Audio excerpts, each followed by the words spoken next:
তুলসীর মালা পরলে পাওয়া যায় অনেক উপকার। কি কি নিয়ম মানতে হবে সব কিছু আজকে জানাবো আলোর সন্ধানে। আমরা অবশ্যই চ্যানেলকে সাবস্ক্রাইব করে সঙ্গে থাকুন, দেখতে থাকুন আলোর সন্ধানে।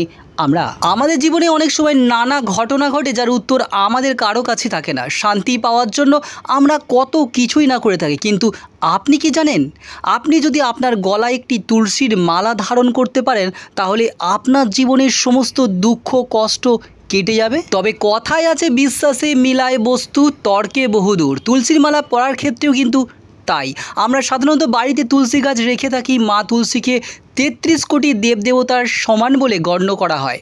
মনে করা হয় এই মালার মধ্যে রয়েছে এমনই এক শক্তি যা আপনার শরীরের ভিতরে শক্তি যোগাবে, মনকে শান্ত করবে। তো কথায় আছে যে যারা তুলসীর মালা ধারণ করছেন তাদের কতগুলো নিয়ম পালন করতে হয়। তুলসীর মালা ধারণ করার সময় বা তার আগে কোনো রকমভাবেই মদ, মাংস এছাড়া পেঁয়াজ রসুন ভক্ষণ করা যাবে না।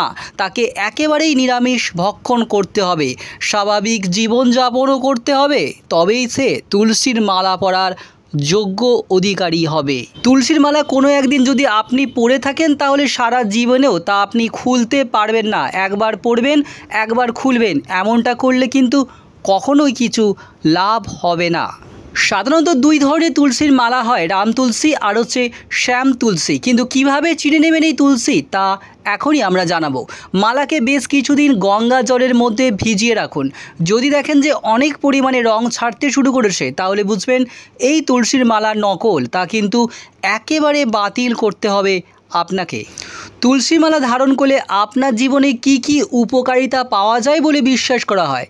বাড়িতে তুলসী গাছ থাকলে যেমন সেই বাড়ির মধ্যে পজিটিভ এনার্জি অনেকাংশে বেড়ে যায়, ঠিক তেমনই আপনি যদি আপনার শরীরে তুলসীর মালা ধারণ করেন তাহলে আপনার মন শান্ত থাকবে এবং মনের মধ্যে পজিটিভ এনার্জি অনেক পরিমাণে বেড়ে যাবে।